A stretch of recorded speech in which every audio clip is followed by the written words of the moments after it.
గ్రంథాన్ని మనము ధ్యానిస్తున్నాం. న్యాయాధిపతుల గ్రంథము 7వ అధ్యాయం చదువుకుందాం. 7వ అధ్యాయం.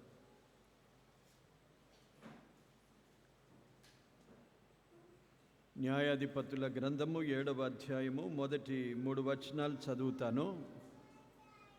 చదివి ధ్యానించుకుందాం. అప్పుడు యెరుబ్బయలు అనగా గిద్యోనును అతనితోనున్న జనులందరూ వేకువను లేచి అరోదు బావి యొద్ద దిగగా లోయలోని మోరే కొండకు ఉత్తరముగా మిద్యానీయుల దండుపాలెము వారికి కనబడెను. యెహోవా, నీతోనున్న జనులు ఎక్కువ మంది, నేను వారి చేతికి మిద్యానీయులను అప్పగింపతగదు. ఇశ్రాయేలీయులు నా బాహుబలము నాకు రక్షణ కలుగజేసి కొనెననుకొని నా మీద అతిశయించుదురేమో. కాబట్టి నీవు, ఎవడు భయపడి వణుకుచున్నాడో వాడు త్వరపడి గిలాదు కొండ విడిచి తిరిగి వెళ్ళవలెనని జనులు వినునట్లుగా ప్రకటించుమని గిద్యోనుతో సెలవిచ్చెను. అప్పుడు జనులలో నుండి 22,000 మంది తిరిగి వెళ్ళిపోయిరి. దేవుడు ఈ వాక్య భాగాన్ని దీవించును గాక. ఆమేన్. చిన్న ప్రార్థన చేసుకుందాం. ప్రేమగల మా ప్రియ తండ్రి, పరిశుద్ధుడా, మీకు స్తోత్రాలు నాయనా. మీ ద్వారబంధముల యొద్ద మేము కనిపెట్టుకొని ఉన్నాము. మీ ఉపదేశమును ఆలకించుటకు ప్రభువా మాకు ఉపదేశించండి. మీ మాటలు మాకు వినిపించండి. నిత్య జీవపు మాటలు, బ్రతికించే మీ మాటలు సమృద్ధిగా మా హృదయాల్లో మేము నింపుకొనున్నట్లు ప్రభువా మాకు వినిపించుమని ప్రార్థిస్తున్నాను. మీ పక్షమున నిలిచిన నన్ను మీరు బలపరచండి. మీ మాటలు నా నోటికి అందించండి. మా అందరితో మీరు మాట్లాడమని ప్రార్థిస్తున్నాను.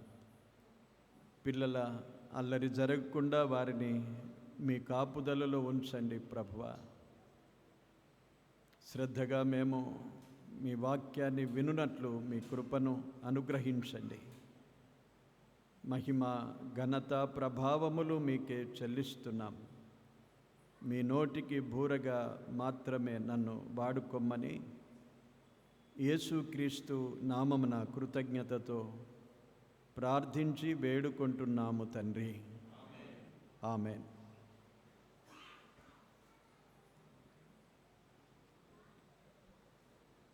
మనము గతసారి న్యాయాధిపతుల గ్రంథము 6వ అధ్యాయమును చదివాం. దేవుడు ఇశ్రాయేలు ప్రజలను మిద్యానీయులకు, అమాలేకీయులకు అప్పగించినట్లుగా మనం చూస్తూ ఆ సందర్భములో మనము ధ్యానిస్తూ ముందుకెళ్ళగా దేవుడు గిద్యోనును కనుగొని గిద్యోనుతో మాట్లాడి అతన్ని సిద్ధపరుస్తున్నాడు. ఇశ్రాయేలు ప్రజల మనవి విన్నాడు. వారిని రక్షించడానికి దేవుడు గిద్యోనును సిద్ధపరుస్తూ ఉండగా, ఎలా గిద్యోను దేవుని కొరకు సిద్ధపడ్డాడో గిద్యోనును గూర్చిన సంగతులు మనము గతసారి కొంత వివరాలు ధ్యానించాం. అందులో కొన్ని ఆత్మీయ పాఠాలను మనము నేర్చుకోగలిగాం. ఇప్పుడు గిద్యోను 7వ అధ్యాయములో యుద్ధానికి సిద్ధపడి ముందుకు బయలుదేరుతున్నాడు. 7వ అధ్యాయం అది. దానికి ముందుగా జరిగిన సంగతులను మనం కొన్ని జ్ఞాపకం చేసి, పిల్లలను అల్లరి చేయకుండా కాపాడండి దయచేసి. ఒకవేళ అల్లరి చేస్తున్నారు అనుకుంటే పక్కకు తీసుకెళ్ళండి, నెమ్మదిగా ఆడించండి. అక్కడ ఏమి తొందర లేదు, వారిని ఆడిస్తే పక్కకు తీసుకెళ్ళండి. కానీ అల్లరి జరగకుండా కాపాడడం మన బాధ్యత.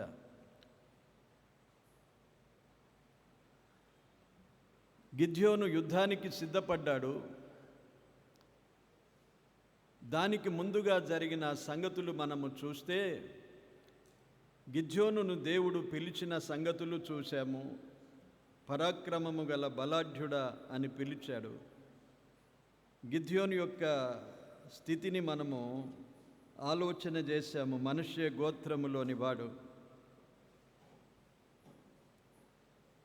యెహోవా ఆత్మను పొందెను అని మనము 34వ వచనములో చూస్తాము. యెహోవా ఆత్మను పొందినవాడు. యుద్ధానికి సిద్ధపడక ముందు 33వ వచనము నుండి 40వ వచనం వరకు జరిగిన సంగతులు మనము ఆలోచన చేయాలి. శత్రువు వస్తున్నాడు. శత్రువు దిగాడు. ఎక్కడ? మిద్యానీయులందరూ 33వ వచనములో చూడండి. మిద్యానీయులందరూ అమాలీకులందరూ తూర్పు వారందరూ కూడి వచ్చి నది దాటి యెజ్రెయేలు మైదానములో దిగగా అని చూస్తున్నాం. అప్పుడు యెహోవా ఆత్మ గిద్యోనును ఆవేశపరచెను అని చూస్తాం. దేవుని ఆత్మను పొందినవాడు గిద్యోను. శత్రువులు ఎదుట ఉన్నారు, దిగి వచ్చేశారు వారు. మిద్యానీయులు ఇంతవరకు దాగుకున్నవాడు ఇప్పుడు ముందుకెళ్ళాడు. యెహోవా ఆత్మను పొందడం గిద్యోనులో ఒక బలాన్ని దేవుడిచ్చాడు. యెహోవా వలన బలము పొందాడు. మనము 6వ అధ్యాయము 14వ వచనంలో చూస్తే బలము తెచ్చుకొని అన్నాడు. దేవుడు బలాన్ని ఇచ్చేవాడు అని మనం ఆలోచించాం. ఈరోజు కూడా దేవుడు మనలను బలపరుస్తాడు. గిద్యోను దేవుని ఆత్మ పొందినవాడు గనుక దేవుని ఆత్మ అతన్ని ఆవేశపరిచింది. దేని కొరకు ఆవేశపరిచింది? ఎవరిని చూచైతే భయపడేవాడో, గానుగ వెనుక దాక్కునేవాడో, ఇప్పుడు వారిని ఎదిరించాలని దేవుడు ఆత్మ ఆవేశము కలిగించాడు. అపవాదిని ఎదిరించే ఆత్మ ఆవేశముతో మనము నింపబడాలంటే దేవుని ఆత్మను పొందాలి. దేవుని ఆత్మ లేనివారు అపవాదిని ఎదిరించలేరు. పారిపోతారు. మనమే అపవాదిని చూచి పారిపోతాం మనం. కానీ దేవుడు ఏమన్నాడు? అపవాదిని ఎదిరించుడి అన్నాడు. మనకు శత్రువే అపవాది. అపవాది సంబంధించిన ప్రతిదీ మనకు శత్రువే. అపవాదిని ఎదిరించాలంటే దేవుని ఆత్మ కలిగి ఉండాలి. దేవుని ఆత్మ కలిగిన వారము అపవాదిని ఎదిరించగలుగుతాం అనే ధైర్యాన్ని కలిగి నిలవాలి. గిద్యోను ఇప్పుడు నిలిచాడు. గానుగ చాటున ఉన్నవాడు బయటికి వచ్చేశాడు. మిద్యానీయులను చూచి పారిపోయినవాడు, దాగుకున్నవాడు ఇప్పుడు ముందుకొచ్చి నిలవడానికి కారణం ఏంటంటే యెహోవా ఆత్మ పొందినవాడు. దేవుని ఆత్మను పొందినామా? మనము పొందితే ధైర్యముగా నిలవాలి. అదే మనకు సూచన. దేవుని ఆత్మ పొందినామనడానికి సూచన ప్రతి అపవాది యొక్క తంత్రములు మనకు ఎదురొచ్చిన ప్రతిదానిని ఎదిరించడానికి సిద్ధముగా ఉండాలి, ధైర్యంగా ఉండాలి. మనకు దేవుడిచ్చిన ఆత్మ ఎలాంటిదంటే తిమోతికి రాసిన పత్రికలో ఉన్నది 1వ అధ్యాయములో, దేవుని శక్తియు ప్రేమయు ఇంద్రియ నిగ్రహము గల ఆత్మనే మనకిచ్చెను కానీ పిరికితనము గల ఆత్మను దేవుడు మనకు ఇవ్వలేదు అన్నాడు. ఆత్మ బలం ఎలాంటిదంటే శక్తి గల ఆత్మ మనకిచ్చాడు. పిరికితనము గల ఆత్మను మనకివ్వలేదు. గిద్యోనులో మనం చూస్తున్నాము. దేవుని ఆత్మను పొందాడు గనుక ఇప్పుడు ఆవేశం వచ్చేస్తున్నది శత్రువును ఎదిరించాలని. దేవుని ఆత్మ కలిగిన వారి లక్షణాలు ఇలాగుంటాయి. మనలను మనం పరిశీలన చేసుకోవాలి. నేను ఆత్మ కలిగి ఉన్నానా? ఆత్మ దేవుడు నాలో ఉండి నన్ను బలపరిచేవాడుగా ఉన్నాడు. ఆత్మ తొలగిపోడు కానీ ఆత్మ మనలో పనిచేయడు. విశ్వాసులకు చాలామందికి మనము విశ్వసించిన నాడే ఆత్మ మనలోనికి దేవుడు పంపాడు అనే మాట సత్యం. అది దాన్ని విభేదించలేం మనము. అయితే మరి ఆత్మ మనలో ఎందుకు పనిచేయడం లేదు? ఆత్మ మనలను బలపరుస్తుంది. ఆత్మ దేవుడు మనలను బలపరుస్తాడు. అంతరంగ పురుషుని యందు శక్తినిస్తాడు. ఎఫెసీ పత్రిక 3వ అధ్యాయములో మనం చూడగలుగుతాం. అయితే ఎందుకు లేదు మనకు ఆ శక్తి అంటే ఆత్మదేవుడు మనలో పనిచేయడం లేదు. కాముగా ఉన్నాడు, మనలో ఏ పని జరుగుటలేదు. ఆత్మ కార్యము, ఆత్మ వలన వచ్చే బలము కానీ ఏదీ లేదు. కారణం ఏంటంటే మనలో ఆత్మదేవునికి తగిన స్థానము మనం ఇవ్వలేదు. కనుకనే మనం అలాగుండిపోతాం. లేకపోతే నీతిమంతుడు సింహం వలె ధైర్యముగా ఉండును అని చెప్పాడు. సామెతల గ్రంథం 28వ అధ్యాయం 1వ వచనములో నీతిమంతుడు సింహం వలె ధైర్యముగా ఉండుము. నీతిగా బ్రతికితే ధైర్యం ఉంటుంది మనకు. ఆ ధైర్యమే పనికొస్తుందండి. నీతిగా బ్రతికిన వాడు దేనికైనా సిద్ధంగా ఉంటాడు, వెనుకదీయడు. వాడు ఎన్ని విషయాలు తన మీదకి వచ్చినా, ఎందరూ ఏమన్నా కానీ భయపడకుండా నిలిచేవాడు. నీతి నిమిత్తము హింసింపబడు వాడు ధన్యుడు అన్నాడు. వాడు హింసింపబడతాడు కానీ నిలిచి ఉంటాడు, ధైర్యముగా ఉంటాడు. అందుకే సింహం వలె ధైర్యము. సింహం ఎప్పుడు ధైర్యంగా ఉంటుంది, అది ఎప్పుడు వెనుకాడదట. వెనుకకు వెళ్ళే ప్రసక్తి ఉండదు సింహానికి. అలాగే మనము సామెతల గ్రంథములో చూడండి ఎలా ధైర్యంగా ఉండగలుగుతామంటే, ఒక వచనాన్ని చూద్దాం. 14వ అధ్యాయము సామెతల గ్రంథములో 26వ వచనం. యెహోవా యందు భయభక్తులు కలిగి ఉండుట వలన బహు ధైర్యము పుట్టించును అన్నాడు. యెహోవా యందు భయభక్తులు కలిగి ఉండుట బహు ధైర్యము పుట్టించును. ధైర్యం ఎప్పుడు వస్తుందట? భయభక్తులు కలిగి జీవించాలి.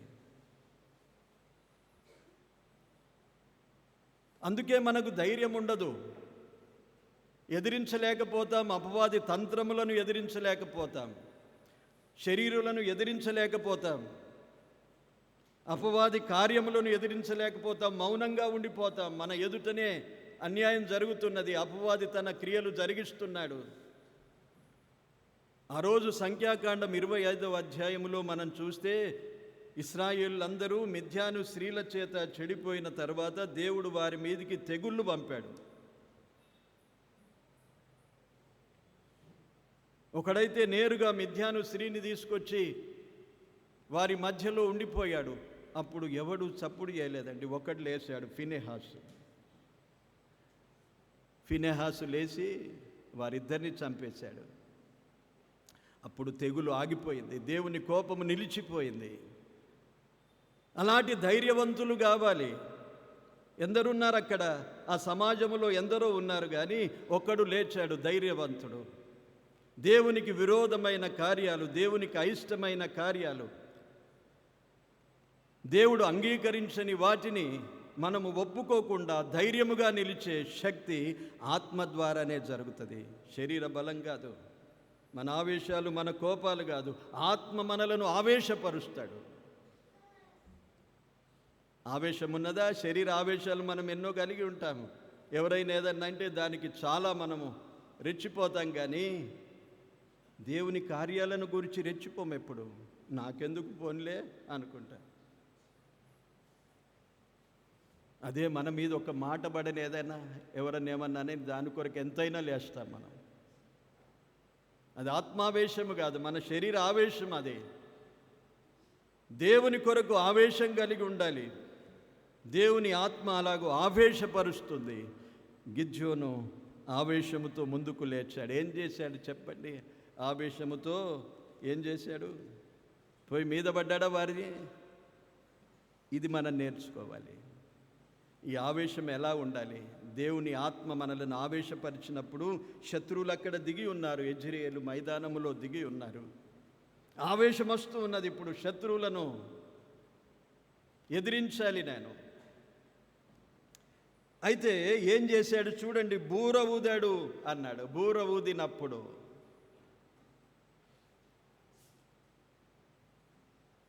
బూర ఊదడం ఏంటో తెలుసా?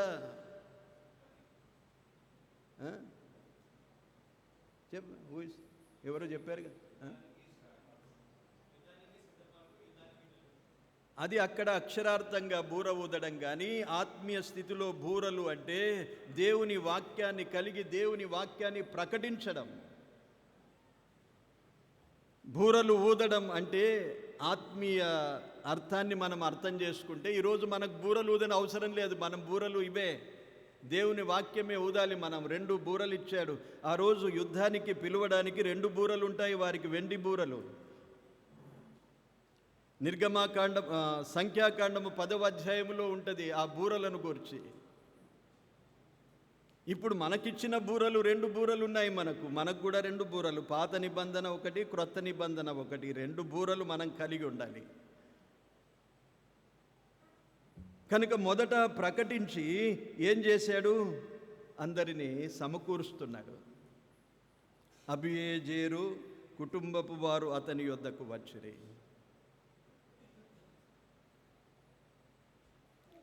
శత్రువును ఎదిరించడానికి తనతో పాటు ఆ ఇశ్రాయేలు ప్రజలలో ఇంకనేకులను పిలువడానికి ప్రకటిస్తున్నాడు.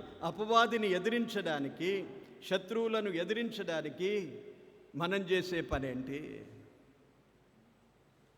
దేవుని వాక్యాన్ని ప్రకటించి అనేకులను ప్రభు పక్షాన సమకూర్చే పని చేయాలి మనం. నేనుంటే చాలు, నేను ఒక్కనే సరిపోతా, నా అంత బలం ఎవరికి ఉన్నది అని విర్రవీగే పెద్దవారు ఉంటారు మనలో కూడా. అలా కాదు. గిద్యోను ఎంత బలవంతుడైనా, దేవుని చేత బలము పొందినా, దేవుని ఆత్మ కలిగిన, దేవుని ఆత్మ ఎలాగో ఆవేశిస్తుందంటే నీవు బూరలు ఊదాలి, అనేకులను ఇంకా సమకూర్చుకో ఈ పని కొరకు. బూర ఊదినప్పుడు ఏం చేశాడు? వచ్చేశారు వారు. దేవుని వాక్యమే ఆకర్షిస్తుంది ప్రజలను.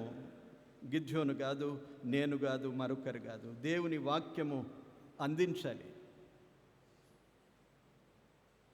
మనుషుల భ్రమ చేత మనుషులు ఆకర్షించబడిన కొంతకాలమే కానీ దేవుని వాక్యము చేత ఆకర్షించబడిన వారు నిత్యము నిలుస్తారు ప్రభు సన్నిధిలో. వారి కుటుంబీకులందరూ వచ్చారు. అబీయెజెరు కుటుంబీకులు వచ్చారు. ఆ తర్వాత 35వ వచనములో చూడండి, అతడు మనుష్యులందరి యొద్దకు దూతలను పంపగా వారు కూడుకొని అతని యొద్దకు వచ్చిరి. అతడు ఆషేరు, జెబూలూను, నఫ్తాలి గోత్రముల వారి యొద్దకును దూతలను పంపగా కూడిన వారిని ఎదుర్కొనుటకు వచ్చిరి. ఇంతమందిని సమకూర్చగలిగాడు. మన భారం అది. ఆత్మ ఆవేశం ఉంటే మనం అనేకులను సమకూర్చే వారంగా ఉండాలి, చెదరగొట్టే వారంగా కాదు. చాలామంది ఏం చేస్తారంటే చెదరగొడతారు మనుషులను. ఏదో తమ క్రియలను బట్టి చెదరగొడతారు. సహించుకోరు కొందరిని. పక్కకుంటే సహించుకోరు, మాట్లాడితే సహించుకోరు, ప్రార్థన చేస్తే సహించుకోరు, నిలుస్తే సహించుకోరు. ఈ తత్వాన్ని మర్చిపోవాలి అందరూ. దేవుని కార్యాలను చెడగొట్టొద్దు. సమకూర్చేవారుగా ఉండాలి. బూర ఊదినప్పుడు సమకూరుస్తున్నాడు. బలహీనులు వస్తున్నారు, బలవంతులు వస్తున్నారు, అందరూ చేరి వస్తున్నారు సమూహములోనికి. చూడండి వారు ఎలా ఉన్నారో తర్వాత మనం ధ్యానం చేద్దాం. కానీ సమకూర్చే పని మనం చేయాలి. పరీక్షించే పని దేవుడు చేస్తాడు. మనమే ఒక్కొక్కరిని పరీక్షించకుండా పక్కకు తొలగించే పని మనది కాదు.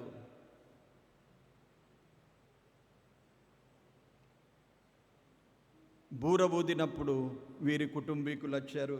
తర్వాత మనష్యులు అందరూ వచ్చారు. మనష్యులు ఏమన్నాడు? ఈ గోత్రం ఎలాంటిది? ముందుగానే ఒప్పుకున్నాడు కదా, ఈ గోత్రము నా కుటుంబము గోత్రములో ఎన్నిక లేనిదే అన్నాడు 15వ వచనములో. ఆ ఎన్నిక లేని వారిని కూడా సమకూర్చుకున్నాడు. అది మన ఆత్మ ఆవేశముతో జరిగే పని. అది మన ఆలోచనలతో జరిగించదు ప్రభు కార్యాలు. దేవుని కార్యము, దేవుని సంఘమును గూర్చిన అవగాహన చాలా మనకు భయం కలిగించాలి.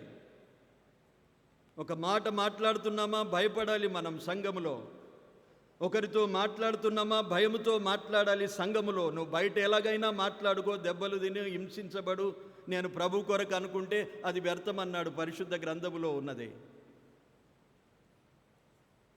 చాలామంది బయట కూడా ఇష్టం వచ్చినట్లు మాట్లాడతారు, నష్టపోతారు, కష్టాల పాలవుతారు. మళ్ళీ నేనేమంటా, నేను క్రైస్తవుడనైనందుకు బాధపడుతున్నానంటారు. అది దేవుడు ఎరుగుతాడు. కానీ దేవుని ప్రజలైన వారిని, అనేకులను సమకూర్చే ఆత్మ ఆవేశము కలిగి ఉండాలి. ఆత్మ ఎప్పుడు సమకూరుస్తాడు కానీ చెదరగొట్టడు, బలపరుస్తాడు కానీ బలహీనపరచడు. సంఘములో ఎలాంటి స్థానాన్ని మనం కలిగి ఉన్నాం? బలపరిచే వారంగా ఉంటామా, ఒకరిని బలహీనపరిచే వారంగా ఉంటామా? చాలా ఈ విషయంలో ప్రయాసపడే వారికి బాధ ఉంటుందండి. ఒకరు ప్రయాసపడుతుంటే మరొకడు కూల్చుతా ఉంటే ఎలా అనిపిస్తుంది చెప్పండి? ఒక మంచి రంగు వేసినాడు అనుకోనండి, ఎవరు వచ్చి గీతలు గీసిపోయినారు అనుకోనండి. ఇప్పుడు ఇన్ని కార్లు ఉన్నాయి, ఎవడైనా వచ్చి ఒక గీత గీసిపోతే ఎట్లుంటారు మీరు? మళ్ళీ వారం దాకా మీకు మనసును పట్టది. అలాంటి పరిస్థితి ఉంటుందండి. కనుక సమకూర్చడానికి సంసిద్ధం చేసుకోవాలి మనసు. దేవుని ఆత్మను, అనేకులను సమకూర్చాలి. ఎవరైనా నూతనంగా వచ్చారా సంఘానికి, వారిని బలపరిచే పని చేయాలి. వారితో మన సంబంధాన్ని పెంచుకొని నేను నేను నేను అని వాళ్ళను ఆకట్టుకొని వారిని ఏది పనికి రాకుండా చేసే పరిస్థితులు కాదు. సంఘములో వారిని ఎదగనియ్యాలి. నీతో కాదు వారు ఎదిగేది, సంఘములో వారు ఎదగాలి. మన అలవాటు ఏంటంటే మనతో ఎదిగించుకుంటాం. నేనున్నాను, నా పక్కకు ఎదుగు. నువ్వెంత ఎదిగినావు అసలు? సంఘములో ఎదిగినావా లేదా? అసలు ఆలోచన చేసుకున్నావా? నీ ఎదుగుదల ఎంత ఉన్నది? నీ ఆత్మీయత ఎంత ఉన్నది? నీవు సమకూర్చని అవసరం లేదు, వారే సమకూడతారు నీ పక్కకు. ఈ అలవాటు మానుకోవాలి.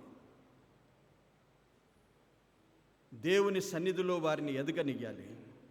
రమ్మని కోరాలి, వినమని కోరాలి. దేవుని వాక్యాన్ని వారు వింటూ ఉండగా, బలపడుతూ ఉండగా, వారి క్షేమం కొరకు మనం ప్రార్థన చేస్తూ ఉండాలి. అది కానీ ఏదో వారితో కొత్తగా వస్తే రిలేషన్స్ పెంచుకోవడం తప్పని నేను అనడం లేదు. కానీ మనతో కాదు రిలేషన్స్ పెంచడం, ప్రభుతో వారిని రిలేషన్స్ పెంచనియాలి. సమకూర్చే పని దేవుని ఆత్మ ద్వారా జరిగే పని. అందరూ వచ్చారు, బలహీనులు వచ్చారు, బలవంతులు వచ్చారు, అందరు వచ్చారు. గిద్యోను ఎరుగుతాడా? బలవంతులా వీరు బలహీనులా? బూర ఊదాడు, దేవుడు వారిని సమకూర్చాడు. ఇప్పుడు వారిని వెంటబెట్టుకొని ఉన్నాడు. వెంటబెట్టుకొని ఇప్పుడు ఏం చేయాలి? యుద్ధానికి వెళ్ళాలి. ఇప్పుడు యుద్ధానికి వెళ్ళాలి. అలాగే యుద్ధానికి వెళ్ళడు. ఆత్మ ఆవేశము కలిగిన వారి సంగతులు చెప్తున్నాను. ఆత్మతో నింపబడిన వారు. మన ఎదుట అనేక సమస్యలు వస్తాయి, కుటుంబానికి వస్తాయి, వ్యక్తిగతంగా వస్తాయి, ఎవరికి చెప్పుకోలేని పరిస్థితులు వస్తాయి, కుటుంబంలో కూడా వస్తాయి, సమాజంలో వస్తాయి, సంఘములో వస్తాయి. వాటన్నిటికీ సమాధానం గిద్యోను చూపిస్తున్నాడు మనకిప్పుడు. గిద్యోను ఏం చేశాడు? ఇప్పుడు ఆ రాత్రి ఏం జరిగింది చూడండి. 36వ వచనములో వారందరినీ సమకూర్చుకున్నాడు. ఇప్పుడు వీరందరూ కలిసి యుద్ధానికి వెళ్ళాలి. ఎదుట మైదానములో శత్రువు ఉన్నాడు. ఇప్పుడు వారు వచ్చారు ఒక సైన్యముగా, వారందరూ అక్కడ దిగారు. కానీ ఇప్పుడు 36వ వచనములో గిద్యోను, ఇప్పుడు నీవు సెలవిచ్చినట్లు నా చేత ఇశ్రాయేలులను రక్షింప ఉద్దేశించిన ఎడల అని ఎవరితో మాట్లాడుతున్నాడు? దేవునితో ఇప్పుడు ప్రార్థన చేస్తున్నాడు. అది ఏం చేస్తున్నాడు? ఇప్పుడు దేవుని సన్నిధిలో అందరితో కలిసి దేవుని సన్నిధిలో గడుపుతున్నాడు. ఈ సమస్య ఒక్కనిది కాదు, గిద్యోనిది కాదు, ఇశ్రాయేలు ప్రజల మీదకి వచ్చిన సమస్య ఇది. మిద్యానీయులు వచ్చారు, అమాలేకీయులు వచ్చారు, మైదానములో దిగారు. ఇప్పుడు వారిని చూచి పరుగులెడుతున్నవారు, గుహలు కొండలు ఆశ్రయముగా చేసుకున్న వారిని అందరినీ బూరలు ఊది సమకూర్చాడు కదా. మొదటి అధ్యాయంలో 6వ అధ్యాయంలో మనం చూసాం ఎక్కడెక్కడ ఉన్నారు వారు. వాగులను, గుహలను, దుర్గములను సిద్ధపరచుకొనిరి అని ఉన్నారు. ఊరిలో ఎవ్వడు లేడు, అందరూ భయానికి వెళ్ళిపోయారు. అలాంటి వారిని గిద్యోను ఆత్మ ఆవేశించగా బూరలు ఊది అందరినీ సమకూర్చాడు. ఇప్పుడు వీరందరిని ఎక్కడుంచాడు? దేవుని సన్నిధిలో, వారందరి ఎదుట దేవునితో రాత్రంతా. ఎక్కడ, ఏ సమయం అది చూడండి, 40వ వచనం. ఆ రాత్రి దేవుడు అలాగూ చేసెను. ఏం జరిగిందో ఆ విషయాలు, మంచుబడింది. దేవునితో పోరాడుతున్నాడు, దేవునితో మాట్లాడుతున్నాడు, దేవుని యొక్క కృపను పొందుతున్నాడు, దేవుని యొక్క అనుమతి పొందుతున్నాడు, దేవుని యొక్క శక్తిని కనుగొంటున్నాడు. అంతే ఆ వచనంలో మనం చూసేది. అవి మంచుబడ్డదా, పోయిందా, ఇదంతా మనకు అవసరం లేదు. కానీ ఈ సంభాషణ దేన్ని గురించి జరుగుతున్నదంటే దేవుని శక్తిని పొందుతూ ఉన్నాడు, దేవుని కృపను పొందుతున్నాడు, దేవుని శక్తిని పరిశీలనగా తెలుసుకుంటున్నాడు. దేవుడు నిజముగా వారిని రక్షిస్తాడు అనేది నమ్మకము కలుగునట్లుగా రాత్రంతా దేవుని సన్నిధిలో గడుపుతున్నాడు. గడుపుతామా మనం? సమస్యలు వచ్చినాయనుకో, రాత్రంతా నిద్రపట్టదు. అలాగే ఉండిపోతామా? నిద్ర పట్టకుంటే ఏం చేస్తాము? నిద్ర పట్టకుంటే ఆ సమస్యను తీరుస్తామా మనం? దేవుని ఆత్మ ఆవేశము కలిగి ఉంటే రేపు పొద్దున మనం ఆ సమస్య ఎదిరించాలి. ఎదిరించడానికి ఏం చేయాలి? రాత్రంతా దేవుని సన్నిధిలో గడిపే అనుభవం కావాలి. దేవుని చిత్తమును ఎరగాలి, దేవుని శక్తి ప్రదర్శన మన ముందు కనిపించాలి. దేవుడు ఎలాంటి బలవంతుడో దేవుని వాక్యాలు మనకు చూపిస్తూ ఉంటాడు. దేవుడు, నీవు నిజంగా గడుపు దేవుని సన్నిధిలో, రాత్రంతా ఆయన శక్తిని కనుపరుస్తాడు మనకు. ఎలా కనుపరుస్తాడు అంటే ఈ వాక్యాలన్నీ నీకు బయటికి తీసుకొస్తాడు. ఆయన మాట్లాడిన మాటలు బయటికి తీసుకొస్తాడు.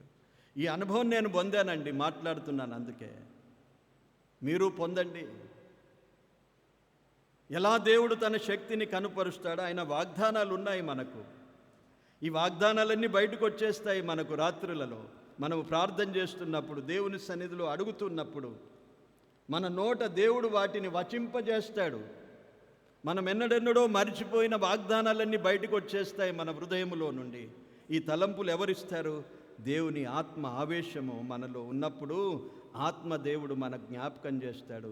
నిన్ను విడువనన్నాను కదా, జ్ఞాపకం ఉంచుకో, డోంట్ వరీ, భయపడకు, నువ్వు నిన్ను విడువను, నిన్ను ఎన్నటికి ఎడబాయను. బాధలో ఉన్నావా, నీకు సహాయం చేస్తాననే మాట జ్ఞాపకం చేస్తాడు. వ్యాధులతో ఉన్నావా, నీకు ఒక మాట జ్ఞాపకం చేస్తాడు, నిన్ను స్వస్థపరచు యెహోవాను నేనే అన్నాను కదా, భయపడకు. రాత్రంతా దేవుని సన్నిధిలో గడిపాడు. అడిగాడు, ప్రభువా మమ్మను రక్షిస్తానన్నావు కదా, రక్షిస్తావా? నిజంగానే నీవు రక్షిస్తే మరి మాకొక నీ శక్తిని కనుపరచు మాకు. ఇదిగో ఈ బొచ్చున్నది, దీని మీద మంచు పడాలి, పక్కకెక్కడ మంచు పడద్దు, దీని మీదనే మంచు పడాలి ప్రభువా అంటే దేవుడు అలాగే చేశాడు. మళ్ళీ ఒకసారి మళ్ళీ కన్ఫర్మ్ చేసుకున్నాడు, ఇప్పుడు అంతటా మంచు పడాలి కానీ ఈ బొచ్చు మీద మంచు పడద్దు ప్రభువా. ఇది ఒక్కసారి నాకు మళ్ళొకసారి నీ బలమును నీ శక్తిని నాకు కనుపరచుమన్నాడు. దేవుడు అలాగూ చేసేసాడు. ఎలా జరుగుతుంది? రాత్రంతా గడపడంలో జరుగుతుంది. సమస్య రాగానే వారికి వీరికి వెంటాడుతూ అక్కడ ఇక్కడ చెబుతూ అందరి ఎదుట ఏడుస్తూ, అయ్యో ఏమైపోయింది, చర్చికి వచ్చినా ఏడిపే, బయట వచ్చినా ఏడిపే, ముఖములో సంతోషం ఉండదు. వారికి వీరికి అక్కడ ఇక్కడ చెప్పుకుంటా అయ్యో అయ్యో అని వారు అనడం అంత మాత్రము సరే అనుకుంటావా? దాంతో ప్రయోజనం, అందరూ అయ్యో అన్నా నీకేం ప్రయోజనం లేదు, పక్కకొచ్చి నీకు ఆదరణనిచ్చినా ఏమి ప్రయోజనం ఉండదు. దేవుని సన్నిధిలో గడిపే అనుభవములో ఎదగాలి మనం. గిద్యోను ఎవరికి చెప్పుకోలేదు, ఎవరికి చెప్పుకున్నాడనే సంగతులు ఇంకా ముందుంటాయి. బూర ఊదినాడు, ఎవరెవరు వచ్చారో వారందరినీ తీసుకెళ్ళాడు.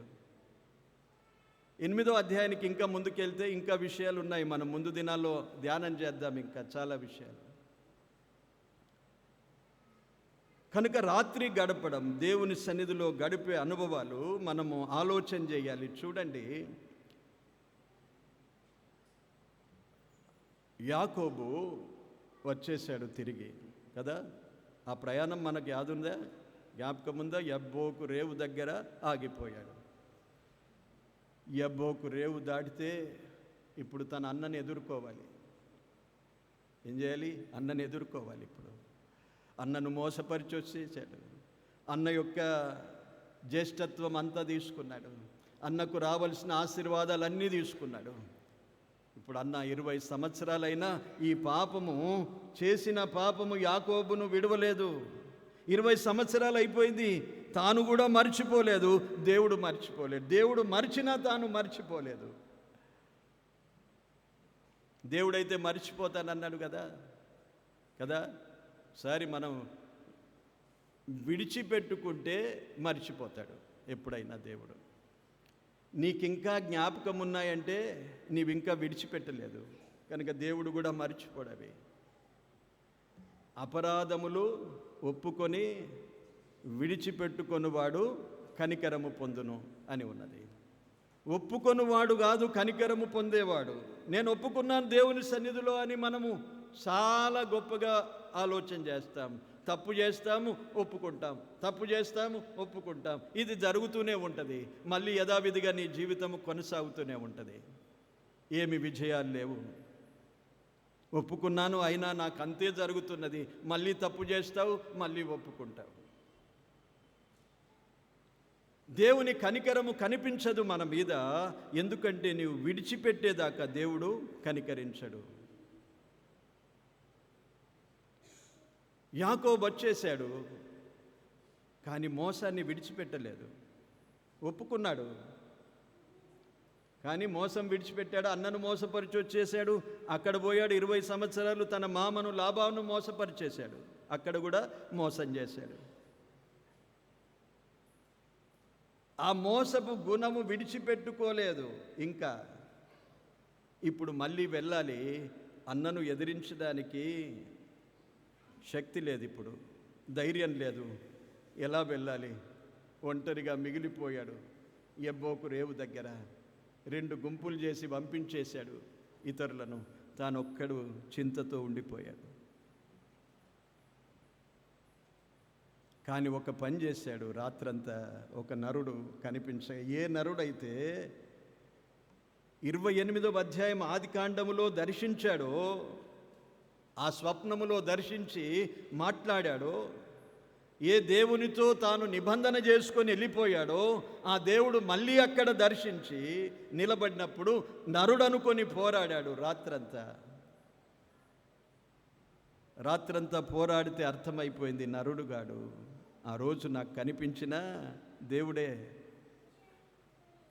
కనుక ఆ దేవుణ్ణి ఇక విడిచిపెట్టలేదు. రాత్రంతా ప్రయాసపడి పోరాడుతూ, రాత్రంతా పడిన ప్రయాసము, పోరాటము ఆయనకేం కలిగించిందంటే ఆశీర్వాదము కలిగించింది, ధైర్యమునిచ్చింది. ఇప్పుడు ముందుకు బయలుదేరుతున్నాడు. ఇప్పుడు నీవు యాకోబువు కావు అన్నాడు. నీవేమవుతావు? ఇప్పుడు ఇశ్రాయేలు అన్నాడు. రాత్రంతా పోరాటములో మార్పు కలుగుతుంది మనలో, ధైర్యం వచ్చేస్తుంది. యాకోబును చూశాం. సమూయేలు మొదటి గ్రంథము 15వ అధ్యాయములో సమూయేలు రాత్రంతా కోపావేశముతో ప్రార్థన చేశాను అని రాయబడింది. కోపావేశముతో ప్రార్థన చేస్తున్నాడు. ఎందుకు చేస్తున్నాడు చెప్పండి?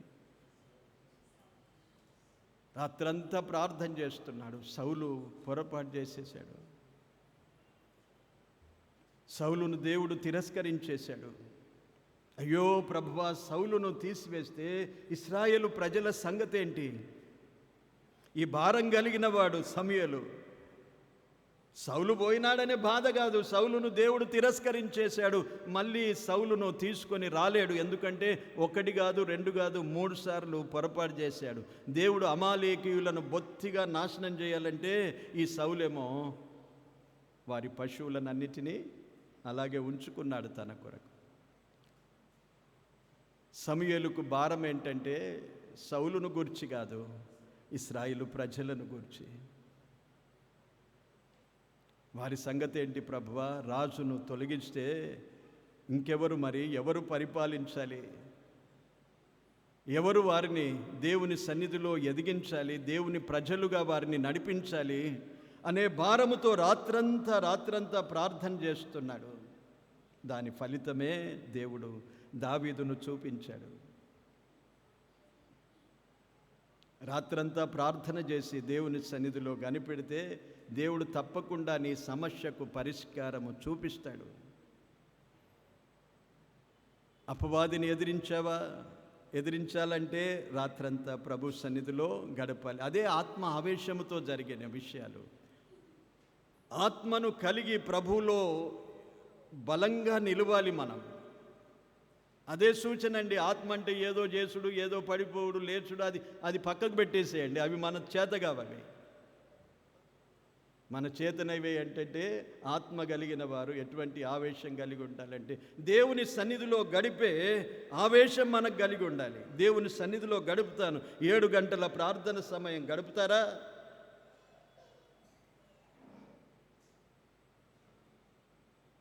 చాలా జాగ్రత్తగా ప్రియులారా.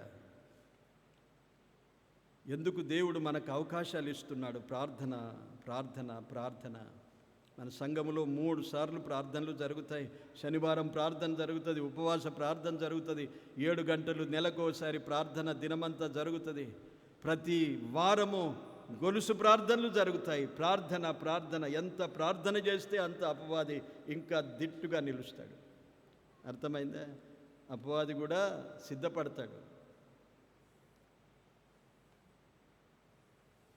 చాలా శ్రద్ధగా గిద్యోను వలె దేవుని ఆత్మ పొందిన వారమై మనము ప్రార్థించడం నేర్చుకోవాలి. మన మార్పు చెందాలి ప్రార్థనలో. ఆలోచనలు, శరీరము పక్కకు పెట్టాలి, ఆత్మతో నింపబడాలి. అది జ్ఞాపకం ఉంచుకోనండి. ప్రార్థించేవారు, ప్రార్థనలో పాల్గొనేవారు ఆత్మతో నింపబడిన వారై ప్రార్థన చేయాలి. ఆత్మావేశముతో ఉన్నవాడు ఎలాగు చేస్తాడు? బలహీనులను సమకూర్చుకుంటాడు, బలవంతులను సమకూర్చుకుంటాడు. వాని పని బూర ఊదేదే, అందరినీ ప్రభు దగ్గరికి నడిపించేదే, ప్రభు సన్నిధిలో ప్రార్థన చేసేదే. మనం ఎవరికి కర్తలం కాదు. మనం తీర్పు తీర్చేది లేదు. ప్రార్థనలు మనం వినేది కాదు, దేవుడు వింటాడు. మనుషుల కొరకు ఎవరు ప్రార్థనలు చేయకండి. వీళ్ళు వినాలి, నా ప్రార్థన అంతా వినాలి, నా కథ అంతా వినాలి. ఆ ప్రార్థన దేవుని సన్నిధిలో అంగీకరించబడదు. నీవు మనుషులకు తెలుపుకున్నావు కదా, మనుషులే తీరుస్తారు పో అంటాడు దేవుడు. అందుకే మీ రహస్యమందున్న మీ తండ్రికి తెలియజేయుడి అన్నాడు. రహస్యమందున్న మీ తండ్రికి తెలియజేయుడి. ప్రార్థనలను పరిశీలించద్దు ఎవరు. ఎవరైనా ప్రార్థన చేస్తున్నారా? ఏం ప్రార్థన చేస్తున్నా? ఇట్లున్నదా వీని సంగతి? వీని కుటుంబ సంగతి ఇట్లున్నదా? వీని సమస్య ఇలాగా అని మనం ఇటు ఆలోచన చేసుకోవద్దు. దేవుడు చూస్తూ ఉంటాడు ప్రియులారా. ఈ అలవాటు చాలామందికి ఉంటుంది. అయిపోయిన తర్వాత అలాగేమో అయినట్లయింది పాపం.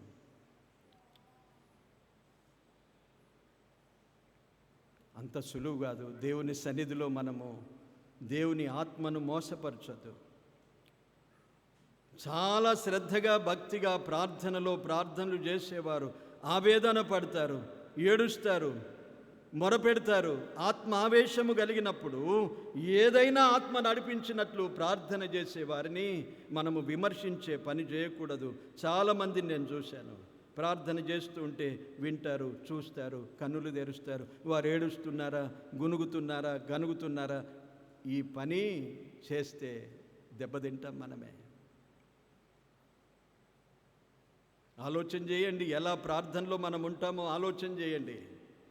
ఇతరుల ప్రార్థనను పరిశీలించేటట్లు ప్రార్థనలో ఉంటావా? నీ ప్రార్థన దేవునికి అప్పగించేటట్లు ఆత్మతో నింపబడతావా? చాలామంది భయంకు ప్రార్థనలు చేయరు కొందరు. నాకు తెలుసండి, అనుభవం ఇది. 30 సంవత్సరాల అనుభవం సంఘములోనే ఉన్నది. ప్రభువులో నాకు 50 సంవత్సరాల అనుభవం ఉన్నది. ఈ బలహీనతలను తొలగించుకోవాలి. రాత్రంతా ప్రార్థన చేశాడు. అన్నా ప్రార్థన చేస్తుంటే ఏలీ అలాగే అన్నాడు. అన్నా ప్రార్థన చేస్తున్నది, పాపం ఆమెకు దుఃఖం వచ్చేస్తున్నది. ఎన్నిసార్లు వచ్చినా ఆమె పని తీరతలేదు. గొడ్రాలుగానే వస్తున్నది, గొడ్రాలుగానే పోతున్నది. పైన తన వైరి పెన్నిన్న ఆమె సారికి ఆమెను బాధపరుస్తున్నది. భర్తనేమో ప్రేమిస్తున్నాడు, ఏం ప్రయోజనం? గొడ్రాలుగానే మిగిలిపోతున్నది. సారికి వచ్చినప్పుడల్లా ప్రార్థన చేస్తున్నది, కానీ ఫలితం లేదు. ఇప్పుడు ఆమెకు దుఃఖం ఆగలేదు. ఏలీ ఉన్నాడు అక్కడ, చూస్తున్నాడు. ఈమె ప్రార్థనలో ఏడుస్తూ ఉన్నది, సనుగుతూ ఉన్నది, గొనుగుతూ ఉన్నది, ఏమో అంటూ ఉన్నది, కానీ దుఃఖపడుతూ ఉన్నది. ఏలికి ఏం పని? ప్రార్థన చేసుకున్నాడు, వెళ్ళిపోతుంది కదా. యాజకునికి అదే పనే. ఎవరు ప్రార్థన చేసేటప్పుడు చూడడం? ప్రధాన యాజకుడు, పనిలేని యాజకుడు ఆయన. ఏలీ పనిలేని ప్రధాన యాజకుడు, బాధ్యత లేని ప్రధాన యాజకుడు. హాయిగా కూర్చొని ఉన్నాడు, భారమేం లేని ప్రధాన యాజకుడు.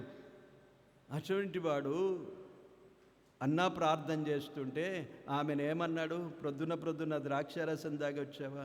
సరే అమ్మా, ఏం జరిగింది? యాజకుడు కదా, తెలుసుకోవాలి. ఏం జరిగిందమ్మా? ఏం కష్టం నీకు? నేను కూడా ప్రార్థన చేస్తాను నీ కొరకు అనవలసిన వాడు ప్రొద్దున నువ్వు ద్రాక్షారసం దాగి వచ్చినావా? ఎట్లా ఉంటుంది ఆమెకు చెప్పండి?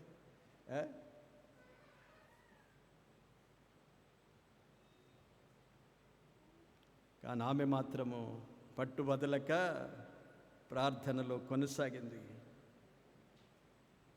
ఇలాగూ రాత్రంతా ప్రార్థనలో ఉన్న అనుభవాలు చెప్తున్నాను మీకు. రాత్రంతా ప్రార్థనలో ఉన్న అనుభవాలు. సమూయేలు ప్రార్థన ఉన్నాడు, మన ప్రభువు కూడా ప్రార్థనలో ఉన్నాడు రాత్రంతా. ఒక్క విషయం చెప్పి నేను ముగిస్తాను. చాలా పెద్ద అంశము ఇదంతా. గిద్యోను గురించి 2-3 వారాలు మనం ధ్యానించే అంశాలు ఉన్నాయి మనకు. లూకాసు వార్త చూడండి. లూకాసు వార్త. ప్రభు ఎందుకు ప్రార్థన చేశాడు రాత్రంతా? 6వ అధ్యాయం. లూకాసు వార్త 6వ అధ్యాయము 12-13 వచనాలు ఉన్నాయి చూడండి. ఆ దినముల యందు ఆయన ప్రార్థన చేయుటకు కొండకు వెళ్ళి దేవుని ప్రార్థించుట యందు రాత్రి గడిపెను. ఎందుకు గడిపాడు చెప్పండి? దాని వెనుకనే ఉన్నది. ఉదయం అయినప్పుడు ఏం చేశాడో దాని కొరకు రాత్రంతా ప్రార్థనలో గడిపాడు. ఉదయం ఒక భారం ఉన్నది తన మీద. ఉదయం అయినప్పుడు ఆయన శిష్యులను అందరినీ పిలిచాడు, వారికి అపోస్తలత్వాన్ని ఇచ్చాడు, అపోస్తలుల అధికారాన్ని ఇచ్చాడు. ఇప్పుడు ఊరికే అధికారం అపోస్తలులను పెట్టుకుంటున్నారు, కానీ అది అధికారముతో కూడినది అపోస్తలులకు. రోగాలను బాగుపరిచేది అక్కడ చెప్పాడు చూడండి, స్వస్థపరిచే అధికారము.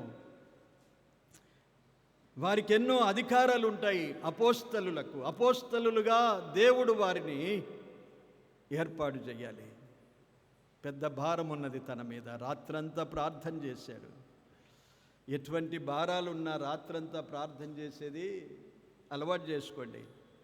ఊరికే మనసును బట్టక ఎంతసేపు అటు ఇటు అవే తలంపులు తిరుగుతూ ఉంటాయి, నిద్ర రాదు, ప్రయోజనం ఏముండదు, సమస్యకు సమాధానం రాదు. ఆ రాత్రి దేవుని సన్నిధిలో గడిపేది నేర్చుకోండి. దేవుడు ఉదయకాలము జరగబోయే దానికి నీకు సమాధానం ఇస్తాడు. అక్కడ సమాధానం ఇస్తాడు. నెమ్మది లేదా? ప్రార్థన చేసుకోండి. ఊకే ఏదో జ్ఞాపకం చేసుకుంటూ అలాగే ఉండిపోదా? నాకు చాలా అలవాటు ఇది. అంటే ఏదో మనసులో తిరుగుతూ ఉంటాయి, నిద్ర రాదు. నేను ఒక అలవాటు చేసుకున్నాను. నీకు లేచి ప్రార్థన చేసుకున్న తర్వాత నిద్ర వస్తుంది. అదే నేర్పుతున్నాను మీకు.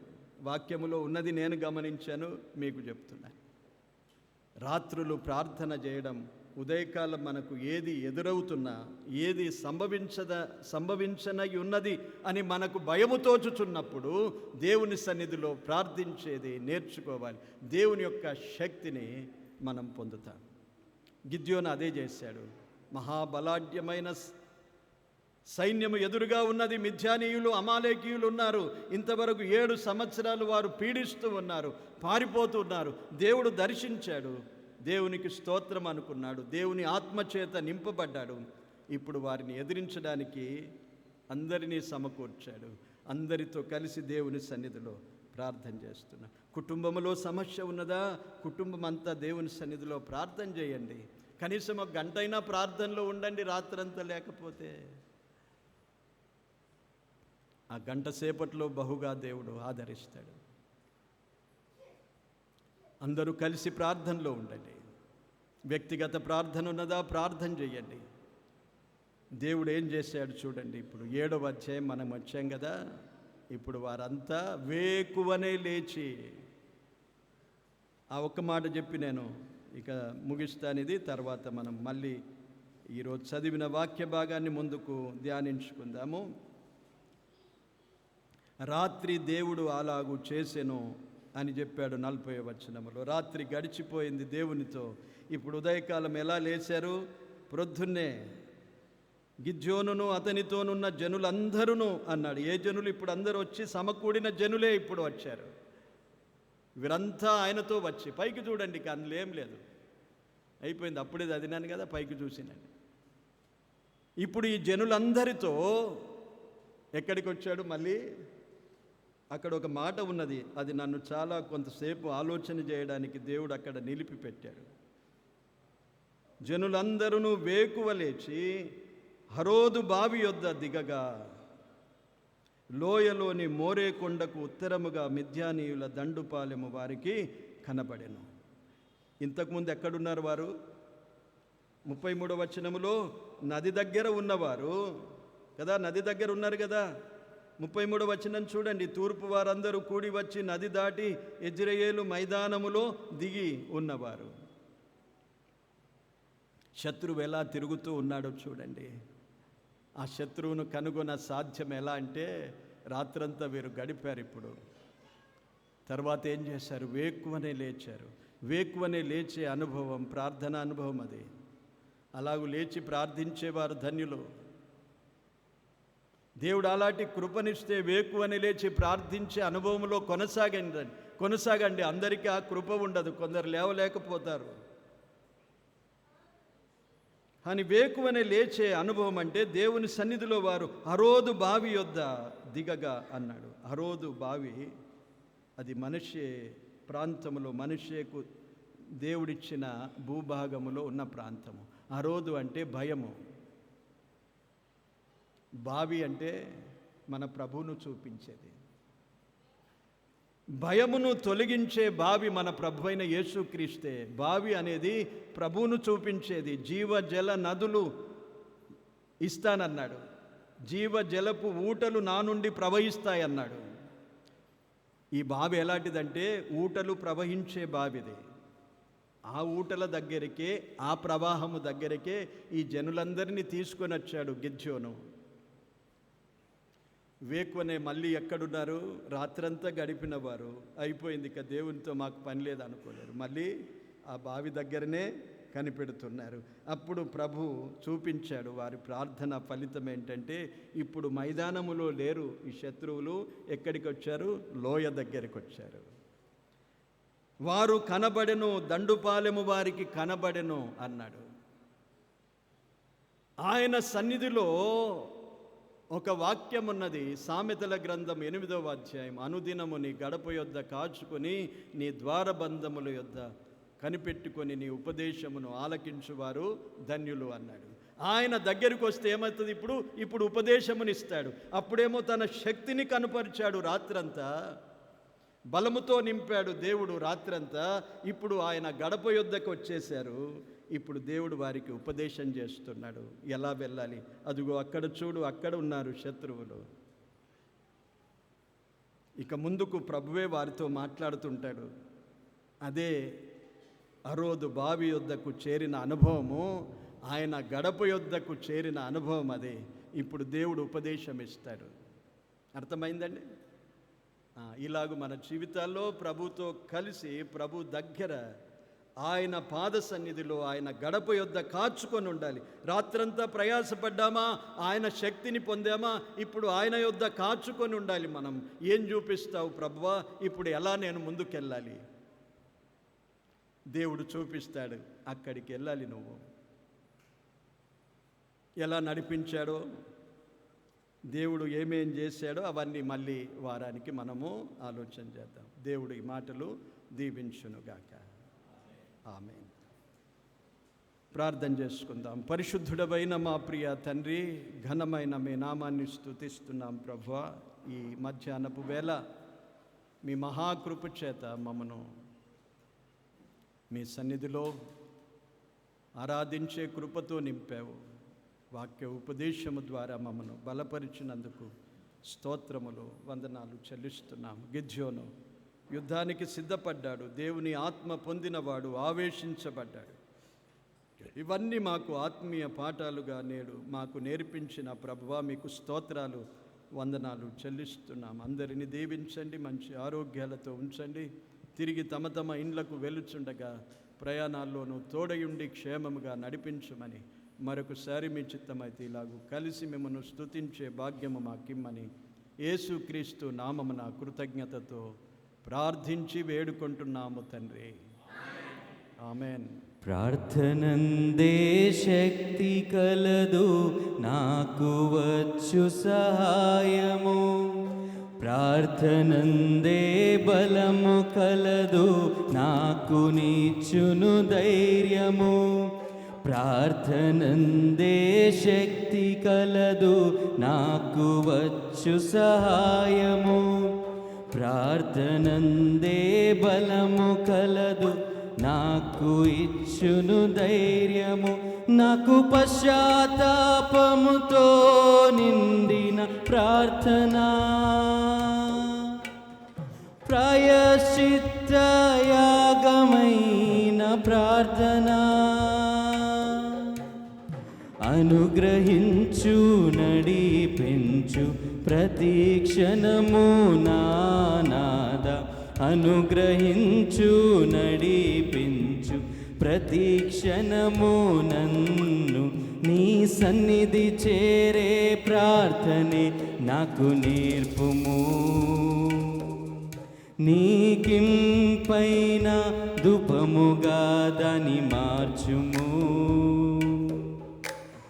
ప్రార్థనే విజయము, నీ సహవాసమే బలమైనది. వందనాలందరికీ.